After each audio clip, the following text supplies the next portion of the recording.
बिस्मिल्लाहिर्रहमानिर्रहीम, अस्सलाम वालेकुम। मैं हूं शकील कुरेजा। इमरान खान साहब की आज अडियाला जेल में सहाफ़ियों से गैर रस्मी गुफ्तगू हुई और उस गुफ्तगू का जो हासिल है वो ये है कि इमरान खान साहब अपनी पोजीशन से 1 इंच पीछे हटने को तैयार नज़र नहीं आते। दूसरी खबर इस्लामाबाद हाई कोर्ट से आई, बड़ी जिसको कहते हैं ना बड़ी खबर, वो बहुत बड़ी खबर है और ये खबर ऐसे नहीं जाएगी, इससे बहुत कुछ निकलेगा आगे, वो भी आने वाले दिनों में आपके सामने रखते रहेंगे। और वो खबर ये थी कि 6 जजेस जो हैं उनकी जानिब से एक लंबा चौड़ा ख़त 12 सफ़ात पर मुश्तमिल वो सुप्रीम जुडिशल काउंसिल को लिखा गया है और उस ख़त के क्या मंदरजात हैं और उसमें उनका क्या मुतालबा है और उनकी क्या कंप्लेंट्स हैं, वो पूरी सूरत हाल आपके सामने रखेंगे। और इसी ख़त के अंदर इमरान खान साहब के लिए एक बहुत बड़ी गवाही भी है। और तीसरी चीज़ ये है कि पाकिस्तान तहरीक इंसाफ और राना सनाउल्लाह साहब बदस्तूर आमने सामने हैं। आज भी राना सनाउल्लाह के ऊपर इमरान खान साहब ने गुफ्तगू की, बुशरा बीबी ने गुफ्तगू की और इनके जो मौजूदा चेयरमैन हैं PTI के बैरिस्टर गौहर, उनकी जानिब से भी गुफ्तगू की गई है। क्या मामला है वो भी आपके सामने रखेंगे। और पाकिस्तान इस वक्त जो है वो बंद गली में नज़र आता है, ये क्या मामला है इस पर भी बात करेंगे और कोशिश होगी कि इन तमाम मौज़ूआत पर आज बात की जा सके। इमरान खान साहब के ऊपर आते हैं। सबसे पहले जो उनकी आज सहाफ़ियों से गुफ्तगू हुई अडियाला जेल के अंदर, तो ये उनके लिए एक अपॉर्चुनिटी होती है ताकि वो अपना पैगाम और जो उनकी पोजीशन है वो आवाम तक पहुंचा सकें और अपने वर्कर्स तक भी पहुंचा सकें। तो आज की गुफ्तगू के अंदर उनकी जानिब से चीफ जस्टिस से 2 बड़े मुतालबे किए गए। चीफ जस्टिस काजी फाइज ईसा साहब से एक उनका मुतालबा है कि 9 मई के ऊपर जुडिशल कमीशन तश्कील दिया जाए और उसकी तहकीकात की जाएँ।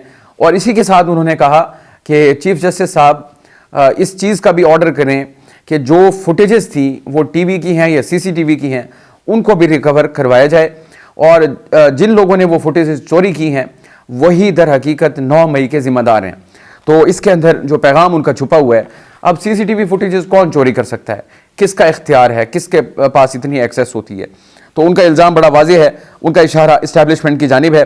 वो कहते हैं कि जिन लोगों ने चोरी की हैं आप उनसे रिकवर करवाएं और यही लोग असल ज़िम्मेदार हैं सानह 9 मई के। ये उन्होंने बात की। और फिर उसके अलावा उन्होंने कहा कि 8 फरवरी के ऊपर, यानी कि ये जो इलेक्शन डे था या इलेक्शन था, इसके ऊपर भी जुडिशल तहकीकात करवाई जाएं तो सारा कुछ सामने आ जाएगा। तो ये इमरान खान साहब के मुतालबात थे चीफ जस्टिस ऑफ पाकिस्तान से। और इसके अलावा अमरीकी सफ़ीर के वाले मामले के ऊपर भी उन्होंने बात की। जो समाअत हुई थी डोनाल्ड लू वाली, उसके अंदर इनके जो एक कांग्रेसमैन थे जिसके ऊपर हम वीडियो ऑलरेडी कर चुके हैं, उनका ये मुतालबा था कि अमेरिका के जो पाकिस्तान में सफ़ीर हैं वो जाके जेल में इमरान खान साहब से मिलें ताकि इमरान खान साहब अपनी ज़िंदगी में, यानी वो जीते जागते खुद ये बता सकें कि किस तरीके से उनको सेलेक्टिव प्रोसिक्यूशन सिस्टम के तहत इस जेल में डाला गया था। और वो तो बल्कि यहाँ तक कह गए थे कि उनको जो गलत सज़ा दी गई इसका वो खुद जो है उसको ऑन रिकॉर्ड रख सकें या बयान कर सकें। तो इमरान खान साहब से आज सवाल हुआ कि अमरीकी सफ़ीर से मुलाकात हुई, तो उन्होंने कहा जी अभी तक मुलाकात नहीं हुई और जब मुलाकात होगी तो मैं उस इशू को, यानी डोनाल्ड लू वाला जो मामला था, उनके सामने रखूँगा और जो अमरीकी सफारत खाने का किरदार था उस पर भी बात करूँगा। तो ये अपनी वीडियो में मैंने अर्ज़ किया था कि अगर ये मुलाकात होती है तो ये एक बहुत बड़ा नया पंडोरा बॉक्स खुलेगा, क्योंकि इमरान खान साहब पीछे नहीं हटेंगे, वो बात को आगे लेके चलेंगे, वो उन्हीं इल्ज़ामात को दोहराएंगे और जब सफ़ीर वापस आएगा तो अपने डिपार्टमेंट को रिपोर्ट करेगा कि उनका ये मौक़िफ़ है, तो वहाँ से एक नई जंग जो है उसका आगाज़ होने का अंदेशा अपनी जगह मौजूद है। और राना सनाउल्लाह साहब के ऊपर जो उन्होंने बात की, वो उनसे क्वेश्चन हुआ, राना सनाउल्लाह का जो स्टेटमेंट है आजकल चल रहा है और उनका स्टेटमेंट यही है कि या वो रहेंगे या हम रहेंगे। वो एक तवील अरसे से चल रहा है लेकिन फिर उसमें उबाल आ गया और फिर वो खबरों का हिस्सा है। तो इसके ऊपर इमरान खान साहब का मौक़िफ़ था कि मैं सिर्फ इतना कहूँगा कि माफियाज जो होते हैं वो ऐसे ही ऑपरेट करते हैं। तो इसके अंदर भी उनका पैगाम मौजूद है। तो आज की इस पूरी गुफ्तगू के अंदर एक और इम्पॉर्टेंट बात थी उनकी, लीडर जो होता है उसकी क्वालिटीज़ होती हैं, तो वो फ्रंट से लीड करता है और बिलखुसूस मुश्किल हालात में, इस वक्त तहरीक इंसाफ मुश्किल हालात में है, तो इमरान खान साहब ने वो जो लीडरशिप का एक जिसको कहते हैं एलिमेंट होता है, आज उसको एक्सप्रेस किया और उन्होंने ये कहा कि आप मुझे ज़रूर कैद में रखें, कोई मसला नहीं, लेकिन बाकी लोगों को छोड़ दें। तो ये लीडर की क्वालिटी होती है कि जब आपको कामयाबी मिलती है तो वो सबसे पीछे होता है, अपने वर्कर्स को और अपने लोगों को आगे करता है ताकि उनको क्रेडिट मिले, और जब मुश्किलात का वक्त होता है तो खुद को सबसे आगे रखता है और बाकियों को पीछे करता है कि मैं इसको फेस करूँगा। तो आज उन्होंने इस चीज़ का, यानी इस चीज़ को एक्सप्रेस किया। वो कहते हैं कि बाकी लोगों को छोड़ दें, मुझे जेल में रखना है रखें, मैं बैठा रहूँगा। और बुशरा बीबी ने भी आज अडियाला जेल के अंदर गुफ्तगू की और उनकी गुफ्तगू के अंदर एक तो उन्होंने कहा कि इमरान खान साहब जिस्मानी और ज़हनी तौर पर फिट हैं, ये एक खुशाइंद खबर है। और इसके अलावा उन्होंने अपने हवाले से एक खदशे का इजहार किया। वो कहती हैं कि मैं जब पिछली समात पर अडियाला जेल आई और वापस गई मैं शहद इस्तेमाल करती हूँ, उस शहद में कुछ मिलाया हुआ था जिससे मेरी तबीयत जो है वो बिगड़ गई थी। उनका खदशा है कि जहर मिलाया गया था, ये उनका कहना है। और इसके अलावा एक और तशवीशनाक बात बुशरा बीबी ने की, वो ये कहती हैं कि अगर इमरान खान साहब को कुछ हुआ तो उसकी ज़िम्मेदार जो है वो इस्टेब्लिशमेंट होगी। और उन्होंने 3 नाम भी लिए। फिर वो सहाफ़ी ने सवाल भी किया बैरिस्टर गौर से, तो उनका भी यही कहना है कि 3 नाम इमरान खान साहब ने दे दिए हैं। और जो अभी तक इत्तलात हैं जो सामने आ रही हैं, जो सहाफ़ी का सवाल भी था, उसमें एक DGC हैं, एक DGI हैं और एक आर्मी चीफ का उन्होंने जिक्र किया है मुबैना तौर पर कि इन लोगों के ऊपर वो इल्ज़ाम लगा रहे हैं। तो ये भी एक तशवीशनाक खबर है। अल्लाह पाक इमरान खान साहब को सेहत के साथ और लंबी ज़िंदगी दे। वो जेल में बैठे हैं, लड़ रहे हैं, फ़ाइट कर रहे हैं। तो यहाँ तक जो है सियासी इख्तलाफात नहीं पहुँचने चाहिए कि किसी को किसी की जान का ख़तरा पड़ जाए या लेने की ज़रूरत पेश आ जाए। तो बैरिस्टर गौर साहब का आपको मैंने बता दिया, उन्होंने भी यही कहा कि इमरान खान साहब ने 3 नाम दे दिए हैं। और जो बुशरा बीबी का बयान है उसको हमारी पार्टी उसको पॉलिसी बयान समझा जाए। तो बुशरा बीबी ने ही ये बात की थी और जो मौजूदा चेयरमैन हैं बैरिस्टर गौर वो उसको इंडोर्स कर रहे हैं।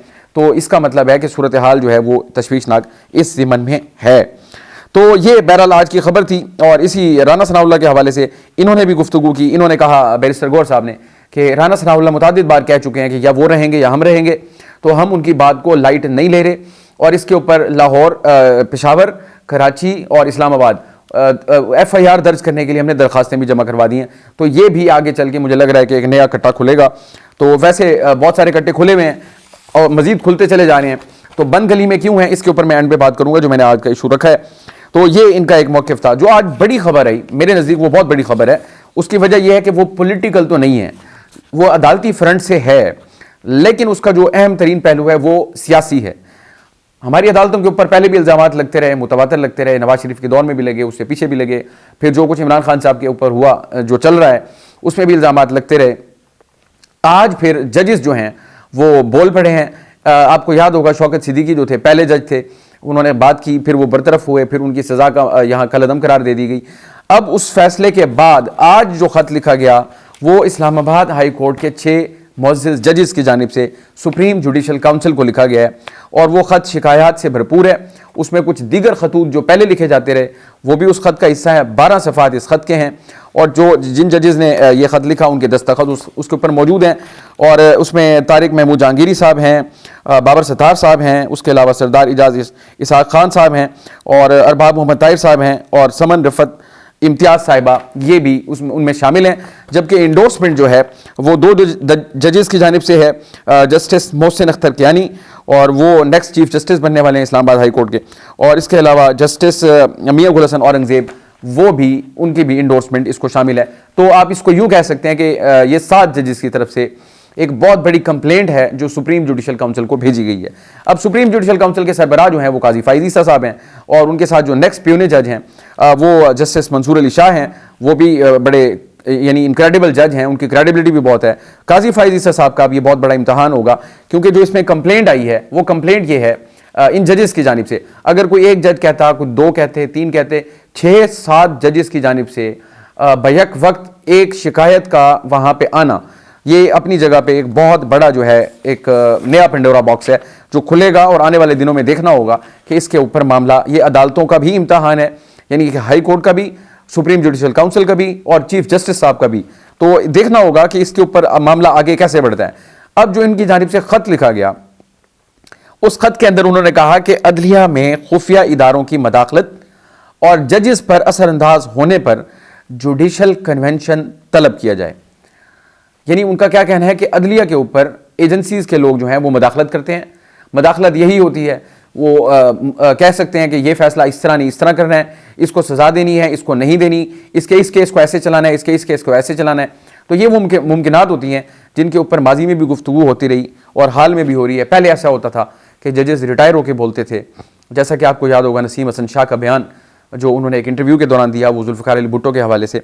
और फिर इसी तरह ये शौकत सिद्दीकी साहब ने बतौर जज बात की थी, लेकिन उसका अंजाम जो था वो हमारे सामने था।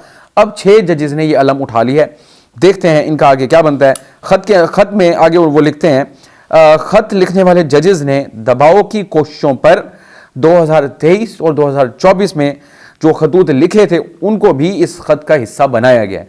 उन खतूत को, यानी जजेस 2023 और 24 में ये खतूत लिखते रहे कि उनके ऊपर असरअंदाज होने की कोशिश की जा रही है, उन पर दबाव डाला जा रहा है, मर्जी के फैसले लेने की कोशिश की जा रही है और इसकी वजह से वो अपनी कंप्लेंट फाइल कर रहे हैं, लेकिन उनके ऊपर उनको कुछ ना मिला तो अब उनको ये एक्सट्रीम स्टेप उठाना पड़ा है। और जजेस ने खत में ये कहा कि खत लिखने का मकसद सुप्रीम जुडिशल काउंसिल से रहनुमाई लेना है। वो कहते हैं कि जो इसका सुप्रीम जुडिशल काउंसिल है उसका जो ज़ाब्ता अखलाक है उसमें कोई इसकी रेमेडी नहीं है, तो आप रहनुमाई करें कि हम क्या करें।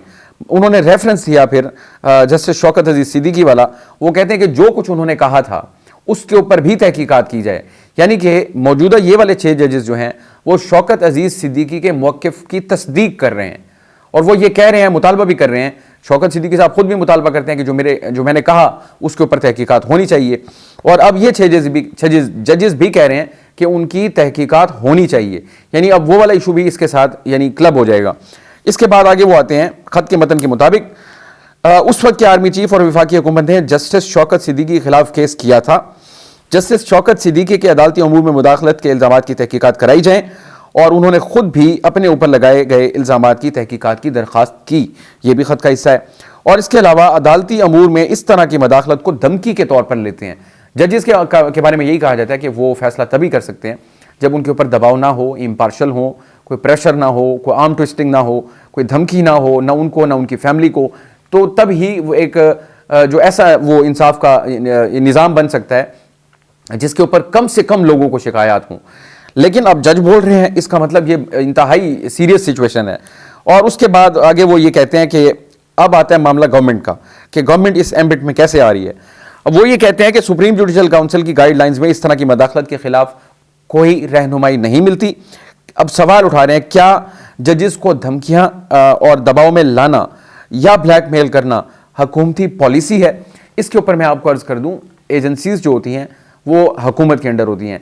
ISI चीफ जो है वो प्राइम मिनिस्टर को रिपोर्ट करते हैं और IB जो है वो डायरेक्ट प्राइम मिनिस्टर के अंडर आती है।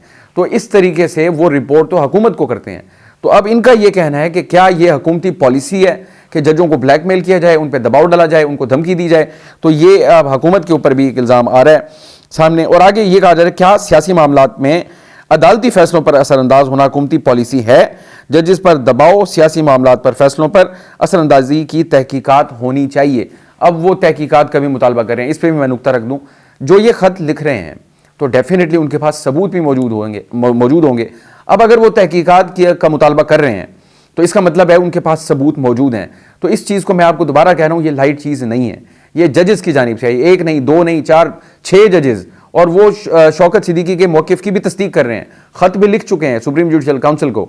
अब जनाब इसके ऊपर जब कार्रवाई होगी तो वो एक ऐसा पेंडोरा बॉक्स खुलेगा कि मुझे लगता है कि सूरत हाल जो है वो यकसर तब्दील हो जाएगी, क्योंकि इसमें एजेंसीज भी हैं, इसमें हुकूमत भी है, इसमें जजेस खुद शामिल हैं और इसका फैसला भी जजों ने करना है। तो आगे इसके ऊपर देखते हैं कि क्या आता है। इमरान खान साहब के हवाले से भी इसमें एक गवाही आई और वो गवाही ये थी, आपको याद होगा कि टीरियन वाइट का जो केस था वो इस अदालत के अंदर था और उसमें 3 जजेस थे, मोहसिन अख्तर कियानी साहब थे और दीगर 2 जजेस थे। वो ये लिखते हैं ख़त के अंदर, रेफरेंस उन्होंने दिया कि इमरान खान के खिलाफ, यानी इस केस को जो टीरियन वाइट का था, इमरान खान के खिलाफ उस केस को नाकाबिल समाअत करार देने वाले 2 जजों पर दबाव डाला गया। यानी 2 जजेस, 3 जजेस थे, उनमें से 2 ने कहा कि यह नाकाबिल समाअत है। तो वो 2 जजेस ये कह रहे हैं कि इस केस के हवाले से उन पर दबाव डाला गया कि यानी फैसला अदरवाइज करें। तो अब मुझे बताइए, फिर इंसाफ का जो निज़ाम है या इंसाफ का जो मेयार है उसके ऊपर आवाम को क्या मिल रहा है? यानी क्या उनकी तवक्कुआत बाकी रह जाएंगी कि अगर किसी की कोई ग्रीवेंस हो या कोई उनको तकलीफ हो या किसी से शिकायत हो तो वो अदालतों का दरवाज़ा खटखटाते हैं, वो सियासतदान हो, बिजनेसमैन हो, आम लोग हों, कोई भी हो। तो ये अदालतों के अंदर मामलात जो हैं ये तो एक बड़ी ही अजीब सूरत हाल हमारे सामने आ रही है और आने वाले दिनों में आपको ये मामला आसानी से हल होता हुआ या किसी करवट बैठता हुआ नज़र नहीं आएगा। और आगे वो ये कहते हैं कि एजेंसियों की मदाखलत जजेस पर असरअंदाजी सरासर तौहीन अदालत के ज़ुमरे में आती है और आर्टिकल 204 तौहीन अदालत ऑर्डिनेंस के तहत फौरी कार्रवाई शुरू की जाए। तहकीकात का भी मुतालबा कर दिया, शौकत सिद्दीकी वाले बयान की भी तहकीकात का मुतालबा कर दिया और उसके अलावा उन्होंने कहा कि जो इनके फौजदारी जो कार्रवाई है इनके खिलाफ वो भी तौहीन अदालत की शुरू की जाए और इन मामलात की तहकीकात की जाए। तो ये एक बहुत बड़ी ब्लास्टिंग खबर है और ये इतनी जल्दी मरेगी नहीं, ये खबर जिंदा रहेगी और देखते हैं इसका मंतकी नतीजा क्या निकलता है। इमरान खान साहब के हक में जो गवाही आ गई वो यही कहते हैं बिलखुसूस उनके कई मरतबा एतराज़ात सामने आए चीफ जस्टिस आमिर फारूक के हवाले से। अब वो जो 3 रुकनी बेंच था जिसके अंदर 2 ने ये कहा कि ये केस टीरियन वाइट वाला नाकाबिल समात है, उन पर दबाव डाला गया, तो इसका मतलब ये हुआ कि कहीं ना कहीं पोजीशन कॉम्प्रोमाइज़ हो रही थी। और फिर इसके अलावा जो इनके एतराज़ात थे चीफ जस्टिस के ऊपर, वो भी कहीं ना कहीं उनमें जान नज़र आ रही है, उसमें वज़न नज़र आता है। तो अब मैं मेरा इसमें नुक्ता ये भी है कि इन 6 जजेस ने अपने चीफ जस्टिस के ऊपर बज़ाहिर अदम एतमाद कर दिया है। वो ये कहते हैं कि हम इनको कहते रहे, इनको शिकायत की, इन्होंने कहा कि मैं डीजीसी से बात करूंगा, और फिर इन्होंने डीजीसी से बात की और जवाब में कहा कि उन्होंने कहा कि आइंदा ऐसा नहीं होगा। तो इसका मतलब यह है कि पहले ऐसा हो रहा था, यानी इनकी बात की तस्दीक भी उसमें होती है। तो बहरहाल देखेंगे कि आने वाले दिनों में यह मामला क्या रुख इख्तियार करता है और इसमें से सूरत हाल आगे क्या निकलती है। एक और अहम जो खबर थी, मैंने कहा जी बंद गली में पाकिस्तान दाखिल हो रहा है या पाकिस्तान बंद गली में है। आज वज़ीर आज़म ने खिताब किया और ख़िताब के दौरान उन्होंने कहा कि हमें तनख्वाहें देने के लिए कर्ज़े लेने पड़ रहे हैं, तरक्याती कामों के लिए कर्ज़े लेने पड़ रहे हैं और मामलात को चलाने के लिए कर्ज़े लेने पड़ रहे हैं। एक और IMF प्रोग्राम की ज़रूरत है कि उसके बगैर गुजारा नहीं है। तो एक तरफ वो मामला है हमारा जो इकोनॉमिक कंडीशन हमारी, लीगल फ्रंट आपके सामने आ गया, पॉलिटिकल फ्रंट आपके सामने आ गया। जो इमरान खान साहब ने कहा वो 1 इंच पीछे नहीं हट रहे, लीगल फ्रंट से एक बहुत बड़ा पंडोरा बॉक्स खुल गया है और वज़ीर आज़म ये कह रहे हैं कि हम इस वक्त तनख्वाहें भी कर्ज़ों से दे रहे हैं, कर्ज़े लेके कर्ज़े उतार रहे हैं और कर्ज़े लेकर तरक्याती काम कर रहे हैं, और ये कब तक चलेगा। और एक और IMF के प्रोग्राम की हमें ज़रूरत है, उसके बगैर गुजारा नहीं हो सकता। तो इसलिए मैंने आपको अर्ज़ किया कि पाकिस्तान इस वक्त बंद गली में नज़र आ रहा है। आप भी दुआ करें, हम भी दुआ गो हैं कि अल्लाह ताला आपके लिए, हमारे लिए, पाकिस्तान के लिए, आने वाली नस्लों के लिए पाकिस्तान की जो है अच्छे हालात पैदा करे और अच्छे अंदाज में पाकिस्तान चले, सब लोगों को जो है उनकी ज़रूरियात और उनके मामला जो हैं वो अच्छे तरीके से ज़िंदगी आगे बढ़ पाए। मेरा ख्याल है आज के लिए इतना काफ़ी है। आप हमारी वीडियोस को लाइक कर सकते हैं और चैनल को ज़रूर सब्सक्राइब करें और अपना फीडबैक कमेंट के ज़रिए ज़रूर शेयर करें। आपसे कल मुलाकात होगी। अल्लाह हाफ़िज़।